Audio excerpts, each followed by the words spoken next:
Tes bonheurs? Échelle de bonheur sur 10, je mettrais 7. Parce que je suis là. Et avant que j'en arrive, En 2, tu as illuminé ma journée, Alex. je te crois. Bienvenue sur Alors. Joli Pixel, la chaîne de la post-production en général et de DaVinci Resolve en particulier et des fois d'Alex. Hé hé! Également appelé le nul. Le principe est que Alex est nul en DaVinci Resolve, il n'y connaît rien. Il est donc plein de questions et je vais assouvir son savoir. Donc, qu'est-ce que... Alors voilà, j'aimerais bien pouvoir naviguer. Pas naguiver. Naguiver, c'est quand c'est Nagui qui navigue. Qui m'aide. Voilà. Mais ici... Alors, je voudrais naviguer de façon un petit peu plus fluide dans cette interface qui est plein de mystères pour moi. Savoir un peu, ok, je me dis, ah ben ça c'est ça, là où je vais monter mon truc, quoi. Du coup, on va faire une espèce de petite présentation globale de l'interface de DaVinci Resolve. Ok. Et surtout, ce qui m'intéresse pour moi, donc Ouais. un monteur, j'allais dire de bas étage. Pourquoi de bas étage? C'est vrai, t'es même pas à un étage, t'es du rez-de-chaussée. Ok. Non, t'es à la cave. Non, je suis pas à la cave. Non, t'es suis vrai, à la la première cave n'est marche. même pas construite. Je suis à la En première fait, marche. t'es face au plan de la maison de ta connaissance. Bon, ma maison qui n'est pas encore construite. Le plus important, c'est de savoir que en dessous, en fait, ça donne accès, en gros, à... C'est presque comme si c'était différents logiciels. DaVinci Resolve, c'est pas un logiciel, c'est 1, 2, 3, 4, 5, 6, 7 logiciels. Comme les 7 nains.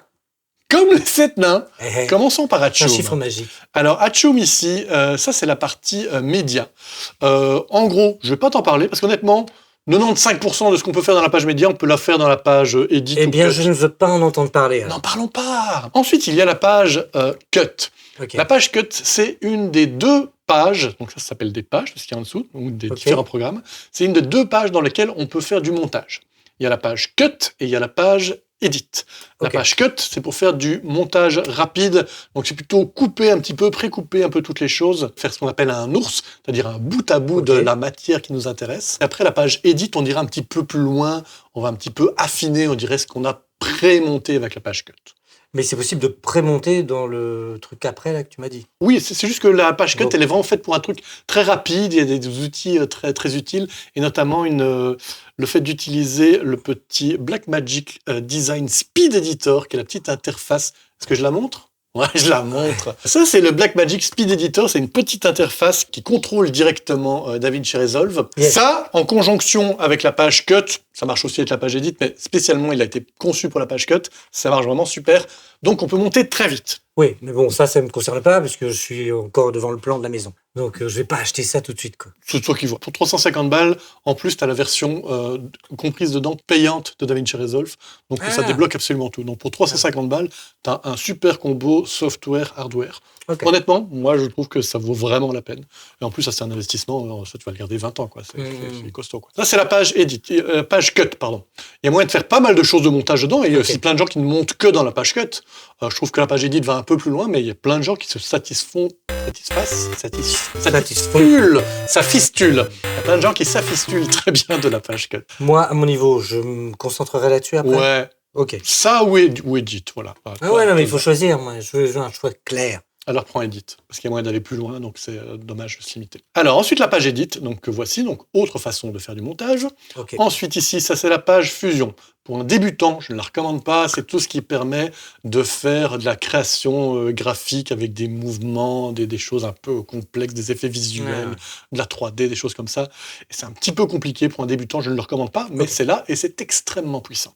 Ici, la page color, ça peut faire un peu peur au début, mais il y a moyen de faire des choses assez simples aussi avec si on ne cherche pas à exploiter 100% du potentiel. Une question plus tard. Et c'est quand même important, je pense, pour commencer, de juste faire une partie montage et une partie étalonnage. Et ici, la partie Fairlight, à savoir la partie mixage du son. On peut faire un petit peu de mix son dans la page edit, mais il y a un moment, il faut quand même passer dans Fairlight, idéalement. Ok. Et enfin, la page Deliver, qui permet d'exporter Oui, ça, tout ce qu'on a monté, quoi. J'allais te montrer des petites choses qui permettent d'un peu personnaliser son interface. Si je prends ici ce bouton-là, Ouais. ça permet de rajouter cette colonne-là ou pas. Voilà, donc, on voit un petit bouton comme ça, en gros, ça rajoute une partie d'interface qui, des fois, est nécessaire ou pas nécessaire. Ce qui permet aussi si jamais tu vois dans un tuto, tiens, là, je vais ici et te montre la colonne, et là, moi, j'ai pas cette colonne, c'est que tu n'as pas appuyé sur ce bouton. Alors, ici, ça permet également de modifier un peu l'interface, puisque là, comme tu vois, ici, si j'appuie, en gros, cette partie de fenêtre-là, au lieu de prendre uniquement la partie du dessus, elle va prendre toute la hauteur. Tu vois, si j'appuie, hop, d'un coup, il prend toute la hauteur. Ah oui, ok. Donc, je peux voir plus de choses dans le contenu de cette fenêtre. Donc, ça aussi, tu peux t'adapter selon tes besoins. Si tu as besoin de voir plus de la timeline, tu fais comme ça. Si tu as besoin de voir plus de ta colonne avec les rushs, tu fais comme ça. Ici, tu as une série d'onglets qui permettent de voir différentes parties de ton interface. Donc là, on est dans le Media Pool, donc qui est l'endroit où tu mets tous tes rushs. Ok. Ensuite, il y a les effets. Tout ce qui est effet, là, j'agrandis un petit peu. Oui, ça aussi, sachez qu'on peut agrandir ou diminuer. On peut voir différents effets, ici les transitions audio, les titres, les générateurs, les effets, etc. Mais donc pour ça, il faut être dans la partie effets. Mhm. Et enfin, la partie index. Je ne vais pas rentrer dans les détails ici, mais voilà. Non, ouais. Et la Sound Library. Et si jamais on a ouvert ici, pour le voir ici en très grand, on peut voir en même temps Media Pool et effets. Alors que si jamais j'étais en petit, c'est soit Media Pool, soit effets. C'est pas les deux en même temps. Selon tes besoins, est-ce que tu as besoin de voir les deux, à ce moment-là, agrandis ta fenêtre ici. Quoi. Et ici, tu as exactement pareil. Tu peux faire plus ou moins grande la fenêtre, ce qu'on appelle l'inspecteur. Ici, il peut être plus ou moins grand. Tu vois, c'est le même principe que de l'autre côté. Ici, soit tu fais toute la hauteur. Inspecteur, soit jusque-là. Inspecteur, en gros, c'est quelque chose qui te permet de travailler sur un élément. Mettons, si je rajoute un titre ici, dedans, voilà, là dans l'inspecteur, il me montre tout ce que je peux modifier en fait par rapport à ce titre, tous les éléments du titre. Et quand c'est de la vidéo, ça peut être aussi de voir l'audio qu'il y a dedans, les effets qu'on a mis dessus, les transitions, etc. Tout ce qui est sélectionné dans ta timeline, tu le vois dans l'inspecteur et tu peux travailler dessus dans l'inspecteur. Okay. Et donc tu peux le voir plus ou moins grand, parce que tu vois, il y a pas mal de choses à voir au sein de l'inspecteur, donc des fois tu as envie de tout voir. Donc là on a l'inspecteur, on a les métadatas, donc c'est des infos en gros sur ton clip. Donc là, si je fais rentrer un clip vidéo, ça me dira par exemple, tiens, combien est-ce que j'ai de canaux audio dedans, plein de choses dessus, quelle taille il fait, tout ça. Là, j'ai le petit mixeur que je peux montrer ou ne pas montrer, qui permet en fait de régler notamment le volume de chacune des pistes son. Tu vois, là, j'ai la piste son audio 1, 2, 3, 4, 5, 6, etc. Ouais. Et le bus 1, qui est donc mon général, c'est mon master, quoi, donc c'est le niveau global de tout. Et les autres, c'est quoi ? C'est chaque piste individuellement. Donc, on a plusieurs pistes audio. Comme tu vois ici, il y a plusieurs donc, pistes. moi qui parle, toi qui parles, c'est ça ? Non, par exemple, oui, ça peut être... Si on a des micros séparés, je mettrai ton micro ici, je l'appellerai Alex, mon micro ici. La musique en plus derrière. La musique en audio 3, les bruitages en audio 4. Et je peux ici régler le volume de chacun individuellement de ces choses-là. Et on peut aussi notamment ici mettre en solo une des pistes, c'est-à-dire n'entendre que cette piste-là, ou muter une des pistes, donc ne pas entendre cette piste-là, la rendre muette. Ok. Et ici, tu as un petit bouton Quick Export, donc pour faire un export très rapide, donc qui est beaucoup moins détaillé que dans la page Delivery. Ça permet de directement exporter dans les codecs de base qui sont le H264, H265, ProRes. Alors, ça voilà, un truc que je voudrais savoir, c'est par exemple si je destine ça pour YouTube. Si tu destines ça ou si tu Destiny's Child ? Destiny's Child. Alors, si tu Destiny's Child sur YouTube, en fait, du coup, tu vas sur YouTube, Destiny's Child. My name. Ok, je vais arrêter et tu continues en a cappella. Say my name, say my name. Stop. On arrête de vous afficher ça. Nous étions donc au Quick Export, donc ça permet d'exporter très rapidement, mais sans aucun accès aux réglages. Vous avez vu en gros l'interface de la page Edit. Ok, metadata. Attends, je pense que c'est le bon moment pour arrêter, pour leur dire, et la grande nouvelle quand même. Ah oui, oui. Vous savez quoi ? On a lancé une chaîne YouTube. Voilà, la vidéo est sortie le même jour que cette vidéo-ci. Vous pouvez regarder maintenant sur... là, hop, l'appareil ici, le petit lien, voilà, qui vous permet d'avancer là-haut. Là, voilà, là. Okay. Vous pouvez découvrir la première vidéo de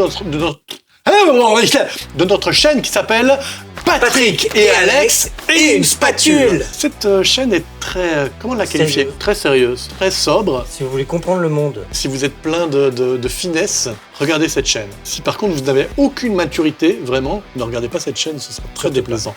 De l'ironie. Revenons à la vidéo. Alors, ici, nous avons donc la page Fusion. Ah, ça fait peur à tout le monde, on n'y va pas. Okay. Ensuite, la page Color. Celle-là, moi, je l'aime bien. C'est ma copine. Alors ici, il y a la galerie. La galerie, ça permet d'enregistrer des styles, c'est-à-dire des images. Donc d'une part, c'est un point de repère qui permet de comparer, par exemple, un étalonnage que tu es en train de faire avec l'image de soit un autre programme, soit d'un autre clip de ton même montage. Pour être comparé, tiens, ce qui se ressemble. Mais ça permet aussi d'enregistrer tout ce qui constitue l'étalonnage en question. C'est avec tous les éléments que j'ai fait comme étalonnage, je peux l'enregistrer dans ce style, et ce style, je peux l'appliquer à un autre clip. Si j'ai besoin ta question. Il y avait plein de mots en français. Les mots, je les ai Ouais. compris, mais je n'ai rien compris à ce truc-là, à ce style. Mais c'est pas grave. Les lookup tables, en gros, on va dire c'est l'étalonnage du feignant. Voilà, c'est un étalonnage tout fait, ça donne directement une Ça gueule à m'intéresse. ton image. Ici, on peut voir qu'on a, dans cette bande ici, résumé chacun des clips. C'est-à-dire à chaque fois qu'il y a une coupe, un point de coupe, bah ici on voit une nouvelle image qui représente donc à chaque fois ce clip. Donc si je choisis ce clip-ci, c'est là-dessus que je vais rajouter des effets d'étalonnage. Et je peux donc ici avec ceci choisir quel clip je veux voir apparaître ici. C'est-à-dire que je peux par exemple choisir que les clips qui sont par exemple qui ont déjà été modifiés et qui ont été modifiés dans la dernière heure par exemple. Okay. Ou tiens que ceux qui n'ont pas encore du tout été modifiés ou que ceux qui contiennent un certain mot-clé, des choses comme ça. Ensuite ici de nouveau le Quick Export, là la timeline qui permet de voir cette partie-ci, qui permet en gros une représentation miniature de la même timeline que j'ai là. Voilà, en gros c'est la même timeline que j'ai ici, que je retrouve ici. Ce qui permet aussi de choisir directement ces clips. Voilà, c'est la même chose, on peut choisir des clips. Et on voit d'ailleurs que ça se modifie. Quand je choisis ce clip-là, qui est très très grand, ben c'est ce clip-là. Quand je choisis ici le premier clip, ben on va voir que hop, c'est celui-là. Et ici, donc, il y a la partie node. Donc les nodes, c'est les nœuds en français. Donc dans chaque node, on peut faire plein de corrections. Mais en général, quand on fait un étalonnage, on fait plusieurs nodes et chacun des nodes contient une correction, ce qui permet de très facilement après de voir, tiens, si je retire que ce node-là, est-ce qu'il est vraiment intéressant, est-ce qu'il apporte vraiment quelque chose d'intéressant ou pas. Donc on travaille en général avec plusieurs nodes. Et ici, il y a la partie effets, donc il permet de rajouter plein d'effets. Ces effets, on peut les rajouter dans chacun des nodes. Et ici, le Lightbox qui permet de voir l'entièreté de sa timeline, mais dans une vue mosaïque. Bon, ici, j'ai que 5 plans, donc 5 clips, donc c'est pas énorme. Mais si on a d'un coup une timeline avec 1000 plans, ben on voit toute sa timeline d'un coup. On peut extrêmement la réduire. Ça permet d'avoir une vue globale des tonalités. On peut voir, tiens, cette séquence est le plus chaude, on passe à un truc le plus froid. Ah. Et ça permet de vite repérer aussi, tiens, j'ai un truc froid dans ma séquence chaude et j'ai dû oublier un plan. Et donc, je peux après aller travailler dessus. Enfin ici, on peut voir ou pas la partie keyframe, donc qui permet de rajouter des keyframes, donc c'est des images clés, qui permettent de modifier des réglages selon la durée. Donc par exemple, à 1 minute du plan, il y aura tel réglage, à 1 minute 5, il y aura tel autre réglage, et entre ces deux images clés, il y aura une lente modification qui va d'un réglage à l'autre. Okay. Par exemple, premier réglage, aura une saturation normale, deuxième saturation 0, donc entre les deux, on aura de moins en moins de saturation, donc ce sera de plus en plus noir et blanc. Ici, il y a les scopes, tout ce qui permet d'avoir une représentation, on va dire, technique de ton image. Je ne vais pas aller plus loin, parce que de nouveau, ce sera un épisode en part entière. Et ici, tu as quelques petites infos sur le clip qui est sélectionné. Et enfin ici, il y a le cœur de chaque chose, c'est-à-dire que quand ton node est sélectionné, tu peux ensuite choisir chacun de ces onglets-là qui permettent de faire des ajustements différents chacun. Et enfin, donc ici, la partie Fairlight, pareil, on retrouve le Media Pool, on retrouve les effets, on retrouve les index, le Sound Library. Ici, c'est pour faire du remplacement de dialogue. Ici, on retrouve le mixeur. On retrouve ici les meters, donc cette partie-ci qui permet de voir ici représentation visuelle du volume de chacune de tes pistes. Ici, les metadata. Et ici, l'inspecteur, mais pour la partie audio. Et enfin, ici, dans la page Delivery, pareil, on peut faire plus ou moins grande cette colonne. Ici, il y a les render settings, donc c'est tous les réglages que tu peux faire par rapport à un réglage de base. Tu vois, par exemple, je peux faire une sortie en H265, mais à l'intérieur de ça, contrairement au Quick Export qu'on a vu tout à l'heure, je peux faire plein de modifications qu'on ne va pas voir en détail ici. Si vous voulez les détails, j'ai fait cette vidéo qui vous explique un petit peu comment ça marche, tous les types d'exports qu'on avait dans le Quick Export, sauf que là, on a en plus cette page Render Settings qui permet de modifier et d'aller beaucoup plus finement traiter ton export. Ensuite, il y a ici un simple viewer qui permet de voir... ça t'intéresse pas ce que je dis? Si! Si, tu es en train de regarder tes notes. Regardez mes notes. Et... Mon Alex, hein? Mon Alex, hein? Okay. Ici, on peut choisir sur quelle timeline on travaille, parce qu'on peut avoir plusieurs timelines ouvertes en même temps. Là, il n'y en a qu'une seule, donc je n'ai que timeline 1, mais je pourrais ici changer de timeline. Ça, d'ailleurs, on retrouve aussi dans la page Edit, dans la page Color. Voilà, on peut souvent changer de timeline directement. On a ici la Render Queue. La Render Queue, c'est là-dedans, en fait, qu'on envoie... En fait, là, on crée tous les réglages qu'on veut faire. Ensuite, on fait Add to Render Queue. Il me demande où est-ce que je veux l'enregistrer. Voilà, je lui dis là. Et du coup, il l'a mis dans la Render Queue, c'est-à-dire la liste de tous les travails d'export que je veux lui créer. Par exemple, je peux créer plusieurs jobs d'export. Un export en H265 et un autre en ProRes. Voilà, je crée un autre Add to Render Queue. Et comme ça, c'est 2 jobs d'export différents. Tu vois, celui-là, c'est H265. Celui-là, c'est ProRes. Et une fois que j'aurai voulu lancer tout ça, je fais Render All et il va faire vraiment l'export à ce moment-là. Ici, on retrouve sa timeline dans lequel on peut faire un point in, un point out pour n'exporter que ce qu'il y a entre le point in et out. Ou on peut choisir ici l'entièreté de la timeline. Comme ça, on exporte tout son programme. D'accord. Voilà, nous avons fait en relativement peu de temps le petit tour de présentation de DaVinci Resolve et de son interface. Est-ce que tu es content? Je suis content. Est-ce que tu peux montrer ton bonheur de manière visuelle? Je voudrais un truc physique. Juste pour être sûr, est-ce que tu m'as mis la langue dans l'oreille? Oui. On arrête la vidéo ici. Patrick! Non, c'est fini. Mais Et on arrête l'autre chaîne aussi. Allez, non, on c'est pas vrai, vous pouvez aller la voir. Elle est là aussi, l'autre chaîne. Vous pouvez la voir. Regardez, il y a des vidéos. Regardez comme c'est drôle. Ah, c'est déjà un peu rigolo. Ou pas. Faut voir. Faut voir. T'es devant la vidéo, là, casse-toi, bordel. Viens ici. Et montre la vidéo aux gens. Montre, elle est juste là, la vidéo. Elle est là. Elle est là. Voilà. Super. Allez, c'est bon.